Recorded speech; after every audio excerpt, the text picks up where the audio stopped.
नमस्कार प्यारे विद्यार्थियों, कैसे हैं आप सब।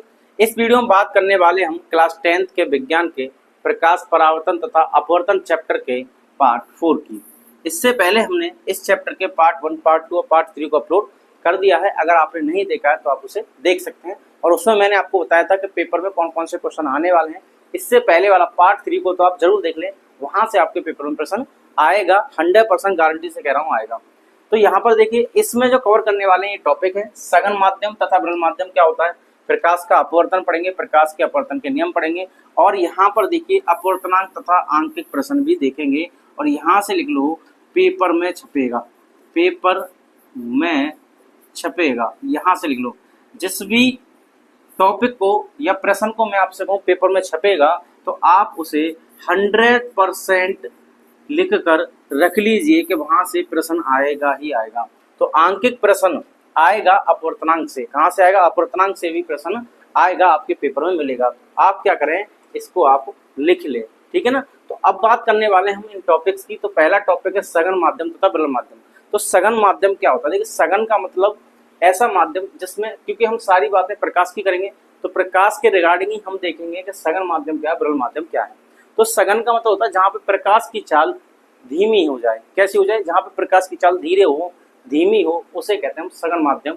और विरल का मतलब होता है जहां पे प्रकाश की चाल कैसी हो, तेज हो, जहां पे प्रकाश बहुत तेजी से चले, उसे हम कहेंगे विरल माध्यम। जैसे मैं आपसे एक सवाल पूछूं कि मान लीजिए प्रकाश पानी में प्रवेश कर रहा है और एक जगह प्रकाश हवा में प्रवेश कर रहा है, तो आप बताइए प्रकाश कहाँ पर तेज चलेगा, पानी में या हवा में? तो आपका जवाब होगा हवा में। तो हवा में क्या है, प्रकाश तेज चल रहा है, तो जहां पे प्रकाश तेज चलेगा उसको हम कहते हैं विरल माध्यम। क्या कहते हैं? विरल माध्यम।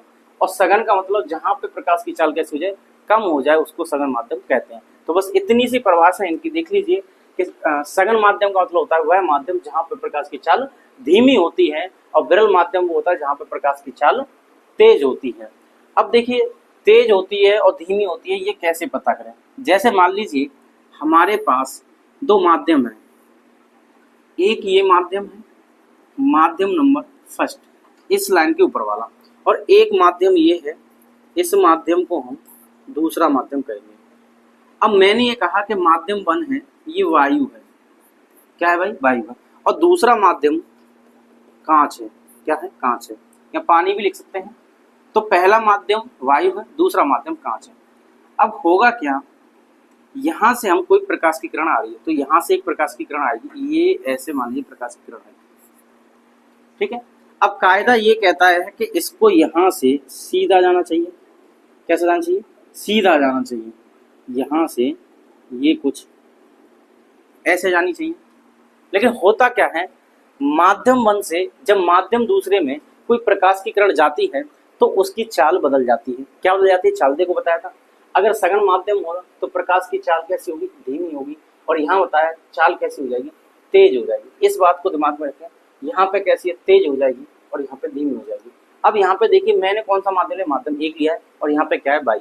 और यहाँ पे माध्यम 2 लिया है, यहाँ पे क्या है? कांच। अभी मैंने आपको बताया था अगर हम वायु की बात करें तो वायु और ये कांच है, तो एक कांच में प्रवेश कर रहा है प्रकाश, और एक तरफ वायु प्रवेश कर रहा है। तो अब बताइए कहाँ पर तेज होगा? सीधी सी बात है, वायु में। तो वायु में प्रकाश की तेज होगी, वायु में प्रकाश जो होगा तेज चलेगा। यानी इस वाले माध्यम 1 में वायु में प्रकाश कैसे चलेगा? तेज चलेगा। तो इस माध्यम को मैं विरल माध्यम कह सकता हूँ। इस माध्यम को क्या कह सकता हूँ? विरल माध्यम। बिल्कुल समझ में आ गया होगा आपके कि यहाँ पर दो माध्यम है, एक है वायु और एक है कांच। तो विरल माध्यम का मतलब हो गया यहाँ पर वायु, क्योंकि इसमें प्रकाश की चाल कैसी हुई? तेज। यानी यहाँ से ऐसे प्रकाश की किरण आएगी, जैसे साए से लेना, कैसे आएगी? एकदम साए करते हुए बहुत स्पीड में आएगी, और यहाँ आ गई। जैसे इस पॉइंट पर आएगी, इस पॉइंट के बाद दूसरा माध्यम चालू हो जाएगा। अब दूसरा माध्यम चालू हुआ, इसका नाम क्या है? कांच। अब कांच में क्या है, जैसे यहाँ से जैसे बता रहा हूँ एकदम साए करके आएगी, साए से लेना। तो अब होगा क्या, यहाँ से क्या होगा, ये धीमी पड़ जाएगी। कैसे हो जाएगी? धीमी। और धीमी पड़ जाएगी तो ये कहेंगे इसकी बैटरी डाउन हो जाएगी, और ये ज़्यादा दूर तक नहीं जा पाएगी, और ऐसे मुड़ जाएगी। यानी ये दूर नहीं जाएगी, ये धीमी पड़ जाएगी तो वहीं रह जाएगी। इस वाली लाइन को हम कहते हैं अभिलंब। क्या कहते हैं? इसको हम अभिलंब कहते हैं। तो हम ये कह सकते हैं किधर मुड़ जाएगी? अभिलंब की तरफ मुड़ जाएगी। तो ये वाला कोण जो होता है इसे आई कहते हैं, और इसको हम आर कहते हैं। कुछ प्रकाश का परावर्तन याद कर लीजिए।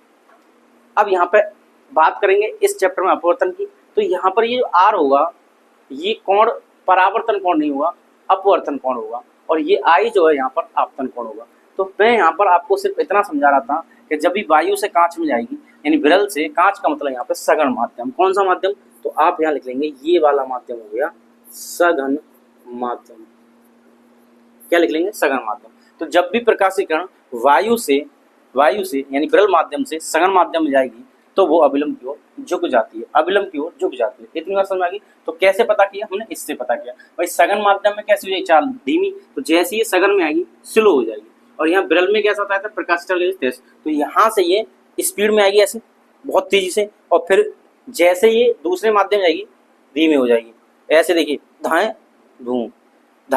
धूम, बस इतना याद रखना है, बहुत तेज आएगी और धीमे हो जाएगी। तो ये हमने बात कर ली पहले पॉइंट की, यानी जब विरल से सघन में आ रही है। दूसरी कहानी की बात कर लें कि अगर उल्टा कर दें तो कैसा कर दें, उल्टा कर दें। चलिए उल्टा करके देखते हैं। अगर मैं यहाँ पे कांच ले लूं, कांच का मतलब कौन सा माध्यम हो गया ये, सघन माध्यम। कांच का मतलब क्या है यहाँ पे, सघन माध्यम। और यहाँ पर ले लूं मैं वायु, क्या ले लूं, वायु, और वायु का मतलब क्या हो गया यहाँ पे, विरल माध्यम। अब इसको उल्टा करके देखते हैं। जैसे हम उल्टा करके देखेंगे तो यहाँ पे देखना, यहाँ पे क्या सघन माध्यम, तो यहाँ पे लाइट कैसे आएगी, धीमे धीमे, ऐसे बहुत धीमे धीमे प्यार से आराम से, धीमे धीमे प्यार से आराम से ऐसे आएगी। और कायदा ये कहता है कि इसे यहाँ से सीधा ऐसे निकल जाना चाहिए। कायदा तो यही कहता है कि जैसे ये आ रही है वैसे ही सीधी चली जानी चाहिए। लेकिन होता क्या है, जैसे इस पॉइंट से जहां से माध्यम चेंज हो रहा है, इससे ऊपर वाला सघन माध्यम, इसके नीचे वाला विरल माध्यम, तो जहां से माध्यम चेंज हो रहा है, जैसी लाइट रे यानी प्रकाश की किरण इस बिंदु को पार करेगी, इस वाले तल को पार करेगी, तो उसकी चाल बदल जाएगी। अब चाल बदल जाएगी तो वायु यानी विरल में कैसे तेज हो जाएगी, और जैसे यहाँ पे तेज हो जाएगी तो आप देख सकते हैं ये कुछ दूर भाग जाएगी बहुत स्पीड में, और यहाँ पर ये आर ज्यादा हो जाएगा और ये आई होगा, और इसका नाम क्या है यहाँ पर, अभिलंब है। क्या नाम है इसका, अभिलंब। क्या ये बात समझ में आ गई आपको, ठीक है ना। तो यहाँ पे क्या करना है, जब भी देखो विरल से सघन में जाएगी, तेज आएगी ऐसे और फिर धीमे हो जाएगी, तेज आएगी फिर धीमे पड़ जाएगी, ठीक है। अब यहाँ पे क्या सघन में आएगी तो सघन में कैसे, धीमे धीमे, बिल्कुल प्यार से धीमे धीमे, तो ऐसे धीमे धीमे धीमे धीमे धीमे, फिर तेज, धीमे तेज, धीमे तेज। तो इसका मतलब ये हुआ यहाँ पे प्रकाशीकरण अभिलंब से दूर हट जाती है। यहाँ पे क्या है, अभिलंब से दूर हट जाएगी, तो यहाँ लिखेंगे अभिलंब से दूर हट जाती है। क्या, प्रकाश किरण, प्रकाश की किरण, और यहाँ क्या है, अभिलंब की ओर झुक जाती है। तो यहाँ क्या लिखेंगे, अभिलंब की ओर झुक जाएगी। आप क्या लिखेंगे यहाँ पे, अभिलंब की ओर झुक जाती है। बात समझ आ गई। तो जब भी विरल से सघन में जाएगी तो अविलंब की ओर झुक जाएगी। क्यों? क्योंकि यहाँ पे क्या है, प्रकाश की चाल कैसे हो जाएगी, कम हो जाएगी। कैसे हो जाएगी, कम। तो अब देखिए, अगर मान लीजिए प्रकाश की चाल मैं इसमें मान लूं, इसमें v1 क्या है, इसमें v1, तो इस वाले में कौन सी हो जाएगी प्रकाश की चाल, इसमें v2 हो जाएगी। अब किस में ज्यादा रहेगी, विरल में। तो इस वाले चित्र में हम कह सकते हैं v1 ज्यादा होगा और यहाँ पे किससे, v2 से। सही है। अगर मैं इसमें प्रकाश की चाल इसमें फिर से बनवा लूं और इसमें मैं आपसे कहूँ 2 है ये, तो अब बताइए v1 ज्यादा होगा या v2 ज्यादा होगा। तो आप क्या कहेंगे, जहां पे विरल होगा वहां पे प्रकाश की चाल ज्यादा होगी, तो विरल में कौन सा है, v2। तो यहाँ पे क्या हो जाएगा, इसमें v2 ज्यादा हो जाएगा और v1 कैसा हो जाएगा, कम हो जाएगा। क्लियर है बात इतनी? तो इतनी बातों को आप समझ लीजिए और यहाँ से सघन विरल को खत्म करते हैं और अगले टॉपिक पे आते हैं, प्रकाश का अपवर्तन। तो प्रकाश का अपवर्तन आप यहीं से समझ सकते हैं कि जब कोई प्रकाश की किरण एक माध्यम से, ये क्या प्रकाश की किरण है, एक माध्यम ये है, दूसरा माध्यम है, तो जब कोई प्रकाश की किरण एक माध्यम से दूसरे माध्यम में जाती है तो वो है अपने मार्ग से विचलित हो जाती है। विचलित होने का मतलब वो जैसे सीधी जानी चाहिए, यहाँ पे देखो ऐसे जानी चाहिए सीधी, इसमें ऐसे सीधी जानी चाहिए, ये सीधी नहीं जाती, विचलित हो जाती है। विचलित होने में भटक जाती है, या तो ये इधर आ जाएगी या उधर चलेगी, सीधी नहीं जाएगी, या तो ऊपर या नीचे, ऊपर या नीचे। तो हम ये कहेंगे जब भी प्रकाश की किरण एक माध्यम से दूसरे माध्यम में जाती है तो वह अपने मार्ग से विचलित हो जाती है। या ये लिख सकते हैं कि जब कोई प्रकाश की किरण एक माध्यम से दूसरे माध्यम में जाती है तो वह अविलंब की ओर झुक जाती है या अविलंब से दूर हट जाती है, इस घटना को हम प्रकाश का अपवर्तन कहते हैं। बात समझ में आ गई? बिल्कुल सही है। अब ऐसा होता क्यों है? ऐसा इसलिए होता है क्योंकि यहाँ पर देख सकते हैं प्रकाश की चाल में क्या है? परिवर्तन होता है। क्या होता है? प्रकाश की चाल में परिवर्तन होता है, यानी यहाँ पर ज्यादा, यहाँ पर कम, यहाँ पर कम, यहाँ पर ज्यादा। तो प्रकाश की चाल में अंतर होने की वजह से ये सारी घटनाएं यानी अपवर्तन की घटनाएं होती हैं। तो अपवर्तन की परिभाषाएं कोई पूछे तो आप लिख सकते हैं कि जब कोई प्रकाश की किरण एक माध्यम से दूसरे माध्यम में प्रवेश करती है तो वह अपने मार्ग से विचलित हो जाती है। यह घटना प्रकाश का अपवर्तन कहलाती है। उदाहरण के लिए आप देख सकते हैं पानी में रखी हुई पेंसिल मुड़ी हुई दिखाई देती है। यानी आप गिलास लेना कांच का और उसमें एक पेंसिल डाल देना, फिर एक और गिलास लेना कांच का, ठीक है ना, और उसमें पेंसिल डाल देना और एक में भर देना पानी। तो आप देखेंगे जिसमें आपने पानी भरा है उसमें आपको पेंसिल टूटी हुई दिखाई देगी, मुड़ी हुई दिखाई देगी। कैसे देगी? मुड़ी हुई दिखाई देगी। क्यों देगी? क्योंकि वहां पे प्रकाश का अपवर्तन हो गया। यानी प्रकाश अब हवा से, गिलास के अंदर क्या पानी, तो हवा से कहाँ जाएगी? पानी में। वायु से कहाँ जाएगी? पानी में। तो वायु होगी, वायु हो गया विरल और पानी हो गया सघन। सघन होगा तो अविलंब की ओर मुड़ जाएगी और इसीलिए वो हमें मुड़ी हुई दिखाई देगी। तो पानी में रखा हुआ सिक्का ऊपर उठा हुआ दिखाई देता है। पानी में रखा हुआ सिक्का ऊपर उठा हुआ दिखाई देता है। ये भी किसका उदाहरण है? प्रकाश का। और एक चीज और, अपवर्तन की घटना में आवृत्ति नहीं बदलती है कभी।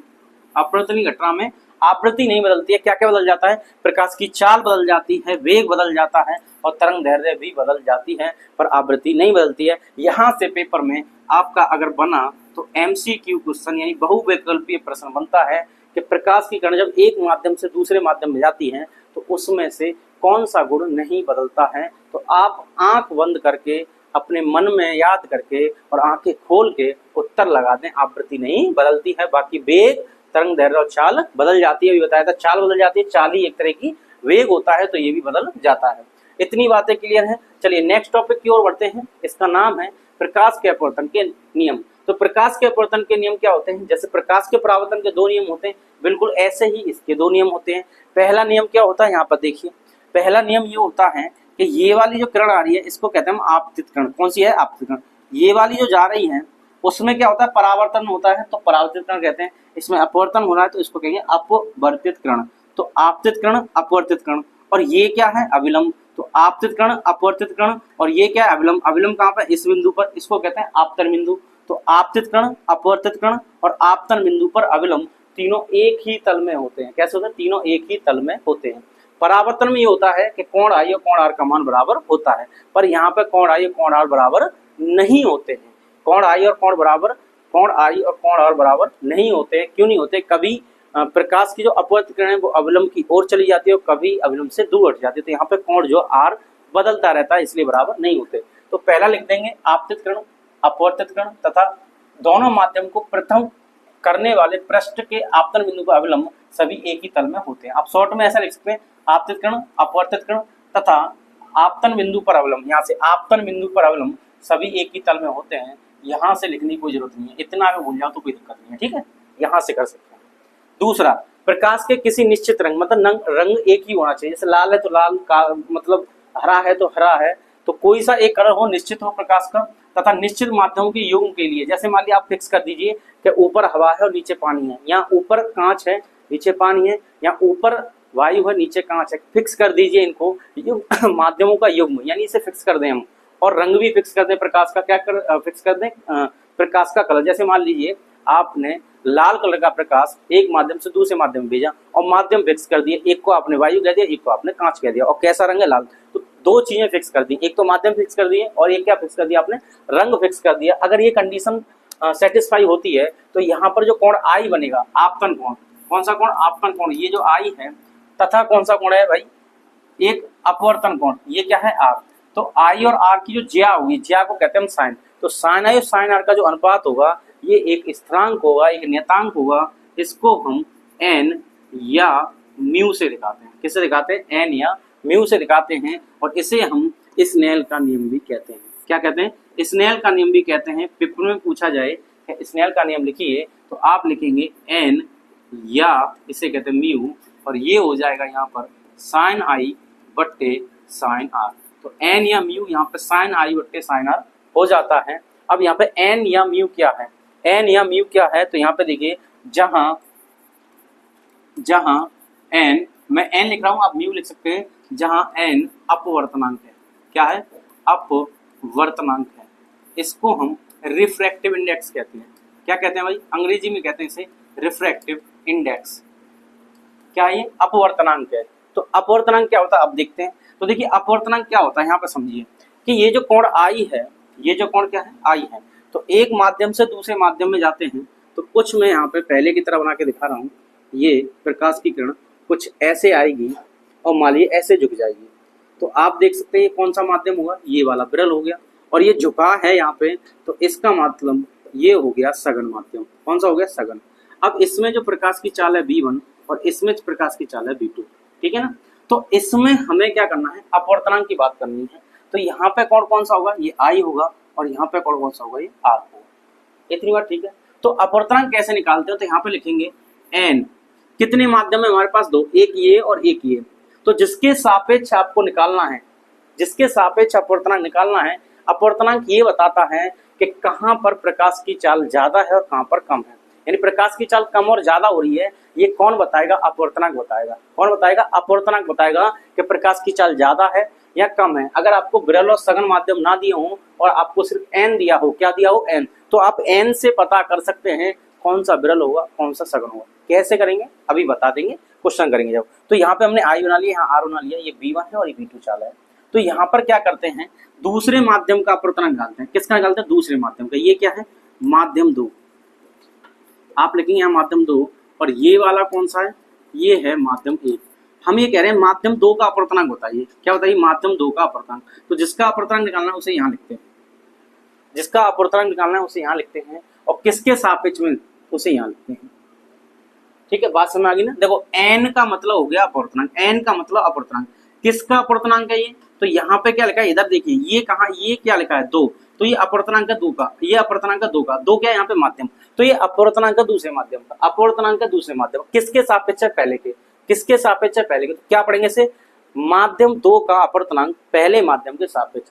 ये अपवर्तनांक है माध्यम दूसरे का, तो माध्यम दूसरे का अपवर्तनांक पहले माध्यम के सापेक्ष। और इसी चीज को हम ऐसे लिख सकते हैं n/2 यानी फिर से देखिए, n का मतलब अपवर्तनांक और यहाँ पर ये 2 लिखा है, तो 2 का मतलब दूसरे माध्यम का अपवर्तनांक। n का मतलब अपवर्तनांक और 2 का मतलब दूसरे माध्यम का अपवर्तनांक। किसके सापेक्ष? पहले के सापेक्ष। और इसे लिखते कैसे हैं भाई? किसका अपवर्तनांक है? दूसरे का। किसके सापेक्ष है? उसे बट्टे में कर दो।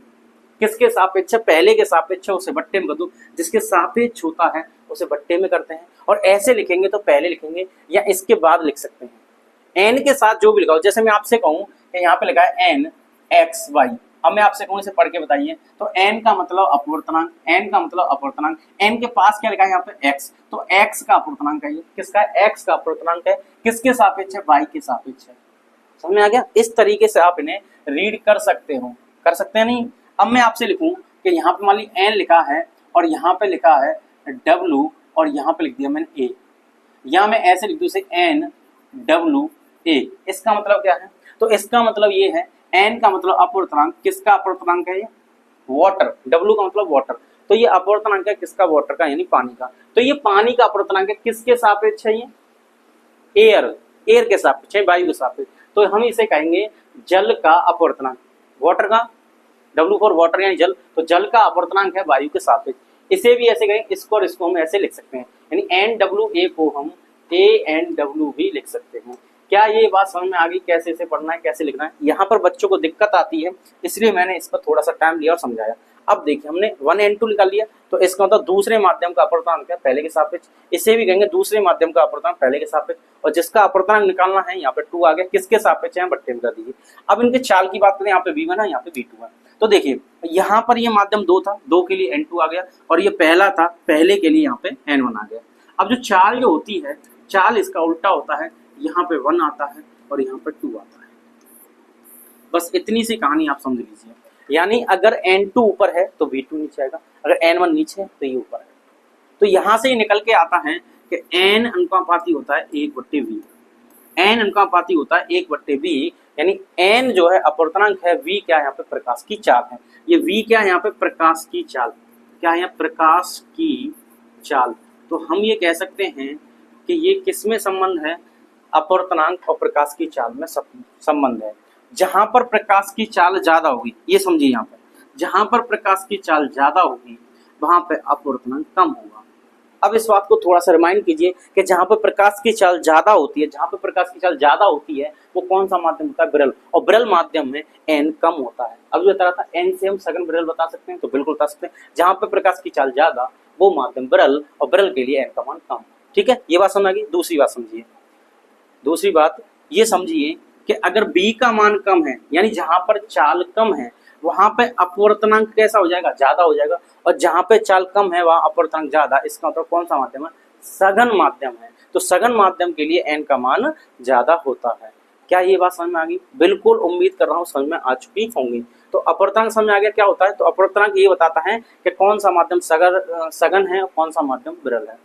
अपवर्तनांक ये बताता है कि कहाँ पे प्रकाश की चाल ज्यादा है, कहाँ पे प्रकाश की चाल कम है। ठीक है ना, ये बताने का काम करता है अपवर्तनांक। अब बात कर लेंगे इनके अपवर्तनांक की परिभाषा की। तो किसी माध्यम में प्रकाश के मुड़ने की जो क्षमता होती है उसे अपवर्तनांक कहते हैं। यानी कितना प्रकाश की किरण मुड़ेगी और कितना नहीं मुड़ेगी, ये कौन बताता है? अपवर्तनांक बताता है। तो निर्वात में, और इसकी परिभाषा हम ऐसे भी लिख सकते हैं फॉर्मूले के रूप में कि निर्वात में प्रकाश की चाल क्या होती है? c, तथा किसी अन्य माध्यम में प्रकाश के b के अनुपात को अपवर्तनांक कहते हैं। प्रदर्शित किससे करते हैं इसे? तो भाई इसे प्रदर्शित करते हैं n से। किससे करते हैं? n से। और अभी बताया था n बराबर होता है, यहाँ पे क्या आएगा? v, और अगर निर्वात या वायु दिया तो यहाँ पे लिख देंगे c। देखिए कैसे आया ये, अभी लिखाया था मैंने यहाँ पे। ये दूसरे माध्यम का अपवर्तनांक है पहले के सापेक्ष, और ये कहा था 2 को ऊपर लिखो। 2 को कहाँ लिखेंगे? ऊपर, और 1 को कर देंगे नीचे, और यहाँ पे आप v1 लिखेंगे और यहाँ पे v2। यही तो होता है। तो यहाँ पे ये पहला प्रकाश का वेग हो जाएगा, और यहाँ पर दूसरे माध्यम में प्रकाश की वेग हो जाएगा। तो पहला माध्यम अगर हमने c लिया है तो v1 की जगह पे हम क्या लिख देंगे? c लिख देंगे, निर्वात। दूसरा माध्यम जो लिया उसके चाल लिख दीजिए, तो ये आ जाएगा n बराबर c अपॉन b। ये फॉर्मूला आ जाएगा। बात समझ आ गई? तो यहाँ से n बराबर c अपॉन b आ जाएगा। इस तरीके से हम क्या कर सकते हैं? इस फॉर्मूले को याद कर सकते हैं। बात समझ आ रही है? तो याद रखना, अभी मैंने आपको बताया था कि n और v में क्या संबंध होता है? n का पाती 1/b, या n बराबर 1/c। अब अपवर्तनांक के जितने भी फॉर्मूले हैं उन्हें एक साथ लिख लीजिए। तो यहाँ पे लिखा था मैंने 1 n 2, और इसको लिख सकते हैं हम n 2 1। दोनों बातें एक ही हैं। क्या पढ़ेंगे इसे? दूसरे माध्यम का अपवर्तनांक पहले के सापेक्ष, और यहाँ पे आ जाएगा 2, और यहाँ लिखेंगे आप 1। ठीक है, और यहाँ पे लिखेंगे v1, और यहाँ लिखेंगे आप v2। और अभी एक बताया था अगर ये निर्वात है तो c लिख देंगे, और ये कोई और माध्यम है तो v लिख देंगे। और इसके लिए एक और फॉर्मूला आया था sin i बट्टे sin r, जिसे हम क्या कहते हैं? स्नेल का नियम कहते हैं। ठीक है ना, ये सारे के सारे फॉर्मूले अपवर्तनांक हैं। इनसे ही आपके सिलेबस में क्वेश्चन आएगा, इससे बाहर नहीं आएगा। ठीक है, इतनी बातों को आप एक जगह लिख लीजिए। क्या है, बात समझ में आ गई? इस तरीके से हम इसे कर सकते हैं। चलिए बढ़ते हैं प्रश्न की ओर और करते हैं क्वेश्चन का खात्मा। तो कैसे करना है? देखिए, जल तथा कांच में प्रकाश की चाल, ध्यान सुनना, जल तथा कांच में प्रकाश की चाल दी है, तो दिया है लिख देंगे। क्या लिखेंगे? सबसे पहले दिया है, तो भैया चाल दी है, चाल को लिखते हैं v से। तो किसमें दिए? जल में, तो जल के लिए हम वाटर लिखेंगे। और किसमें दिए? कांच में, तो ये यहाँ पे g लिखेंगे, g फॉर ग्लास, ग्लास मतलब कांच। तो पानी में चाल, और ये किसमें? कांच में चाल।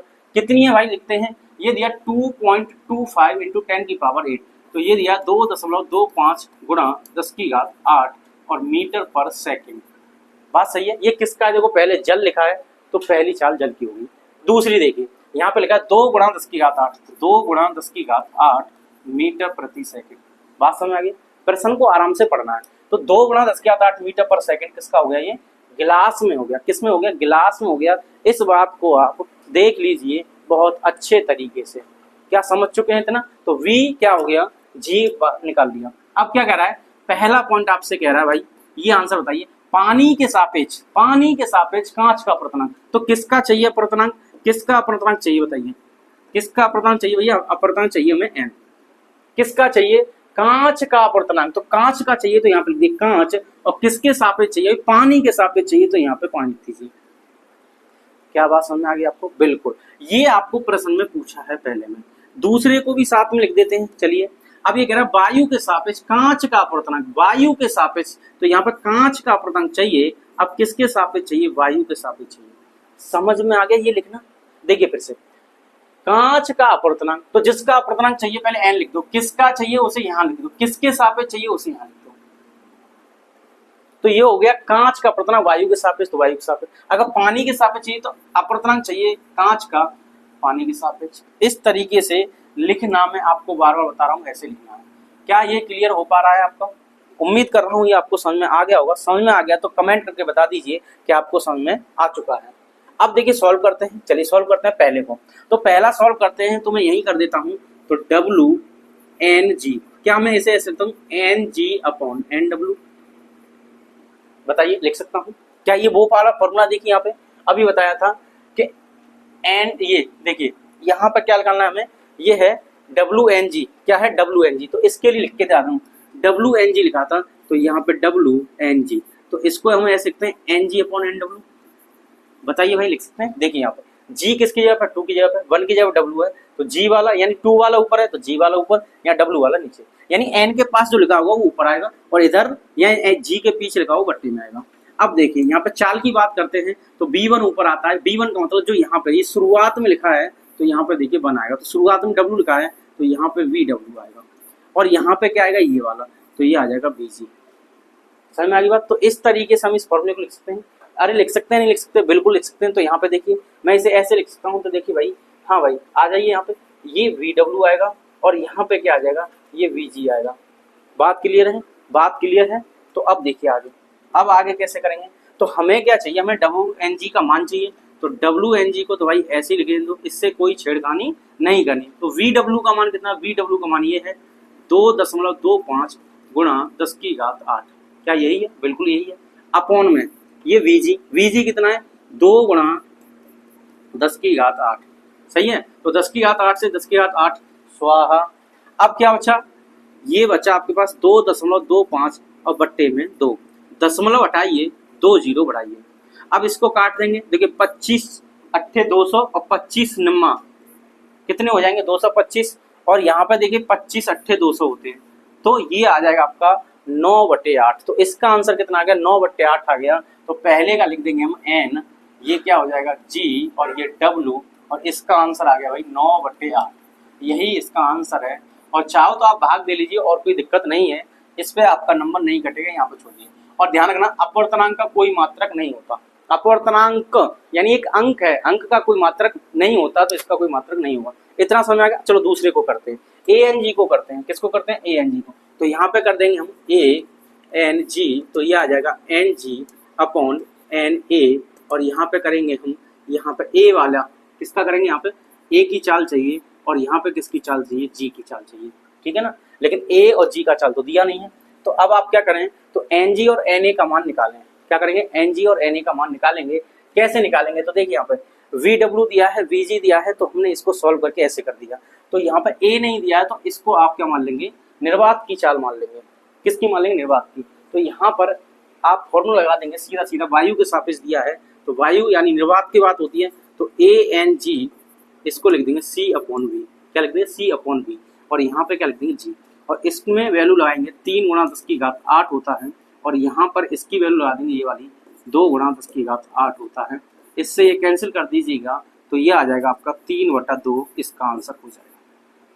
कितना हो जाएगा, 3/2 इसका आंसर हो जाएगा, ठीक है ना। अब देखिए आगे करते हैं क्वेश्चन को। तो आगे जो क्वेश्चन दिया है, एक क्वेश्चन ये दिया है कि चित्र में किसी प्रकाश किरण को माध्यम A से माध्यम B में गमन करते दर्शाया गया है। माध्यम A के सापेक्ष माध्यम B का अपवर्तनांक ज्ञात कीजिए। तो देखिए यहाँ पे क्या कर रहा है, माध्यम A, तो माध्यम A के सापेक्ष माध्यम B का अपवर्तनांक, तो किसका चाहिए हमें, माध्यम B का अपवर्तनांक चाहिए। किसके सापेक्ष चाहिए, A के सापेक्ष चाहिए, ठीक है ना। तो हम इसको क्या लिखेंगे, क्योंकि इसमें कोण दिखाई दे रहे हैं तो फॉर्मूला आ जाएगा sin I/sin R। अगर ये कोण नहीं होते तो हम इसे ऐसे लिखते, कैसे लिखते भाई, NB/NA लिखते, और यहाँ पे VA/VB लिखते, सही है ना। और यही फॉर्मूला मैंने आपको आगे बताया था, ये यूज होगा sin I/sin R, इसमें से कोई सा भी यूज हो सकता है। तो यहाँ पे आपको कोण दिए हैं, इसलिए हम इस फॉर्मूले को यूज करेंगे sin I/sin R वाले को। तो यहाँ पे देखिए कैसे लिखेंगे, ये NB हो जाएगा और यहाँ लिखेंगे sin I, और यहाँ पे क्या लिखेंगे sin R। अब देखिए sin I का मान क्या है, I का देखिए यहाँ पे देखिए चित्र में दिखाई दे रहा है, ये प्रकाश किरण ऐसे जा रही है, प्रकाश किरण ऐसे जा रही है और ऐसे मुड़ रही है। तो यहाँ पे देखिए ये कोण कितना है भाई, 60 है। तो हमें जो कोण लेना है, एक यहाँ पर 30 है, एक 60 है, तो 30 लें या 60 लें, तो I तो ये होने वाला है, I 60 होगा। क्यों होगा, क्योंकि ये देखिए आपतित किरण है, जिधर से एरो आपको आता हुआ दिखता है उसे आपतित कहते हैं, और ये जा रहा है तो ये अपवर्तित हो गया, तो आने वाला आपतित। और ये क्या है, अविलंब है, तो अविलंब के साथ जो कोण बनता है, थोड़ा सा दोबारा देख लीजिए यहाँ पे, ये देखिए, ये प्रकाश की किरण आ रही है तो आपतित, और अविलंब के साथ जो कोण बना रही है वो आ रही है। तो यहाँ पे क्या है, ये नीचे से प्रकाश की किरण आ रही है, आपको डराने के लिए दिखा दिया है, ये क्या कर दिया है, डराने के लिए दिखा दिया है कि प्रकाश की किरण ऐसे आ रही है, आने तो कोई दिक्कत नहीं है। अविलंब के साथ फिर कोण बना रही है, तो हमें ये वाला कोण चाहिए, उस वाले कोण से हमें कोई मतलब नहीं है, हमें ये वाला कोण चाहिए। तो कितना दिया है, 60, तो यहाँ पे आई की जगह लिख दूंगा मैं 60, और बटे आर कौन सा होगा, तो आर ये वाला होता है, अगर मान लीजिए मुड़े तो ये वाला, दूर जाए तो ये वाला, मतलब अविलंब के साथ जो कोण बनेगा वही होगा। तो अविलंब क्या है, अविलंब ये है, इसके साथ कोण ये है, तो ये कितना है 45। वैसे ये दोनों 45 दिए हैं, पर आपको ध्यान रखना है ये वाला कोण लेना है, तो आप यहाँ पे लिखेंगे sin 45। उम्मीद कर रहा हूं आप इसे कर पा रहे होंगे। अब चलिए आगे सॉल्व करते हैं, कैसे करते हैं भाई। तो देखिए sin 60 का जो मान होता है √3/2 होता है, और sin 45 का 1/√2 होता है। अब इसको सॉल्व करेंगे, ये √2 ऊपर पहुंच जाएगा, √3 पहले से ही है, √2 और आ जाएगा, तो ये आ जाएगा 2 × 1, तो इसको हम सॉल्व करेंगे √3 × √2, और बट्टे इसको मैं ऐसे लिख सकता हूँ √2 × √2। भाई 2 को हम कैसे लिख सकते हैं, √2 लिख सकते हैं। इस वाले से ये मर जाएगा, तो आपके पास आंसर आ जाएगा √3/2। ये इसका आंसर हो जाएगा जो आपको प्रश्न में पूछा है। तो माध्यम B का अपवर्तनांक A के सापेक्ष √3/√2 आ जाएगा, √3/√2, ये इसका आंसर हो जाएगा। ठीक है ना, इस तरीके से हम ऐसे क्वेश्चन को कर सकते हैं अगर ग्राफ वाले आते हैं तो। ठीक है, उम्मीद करूंगा आपको ये समझ में आ गया होगा, तो इसको आप नोट कर लीजिए। तो यहाँ पर हमने देखा इस पार्ट में इन टॉपिकों को कवर किया। तो इस वीडियो में इतना ही, यही खत्म करते हैं, मिलते हैं नेक्स्ट वीडियो में। पढ़ते रहिए, मुस्कुराते रहिए। जय हिंद।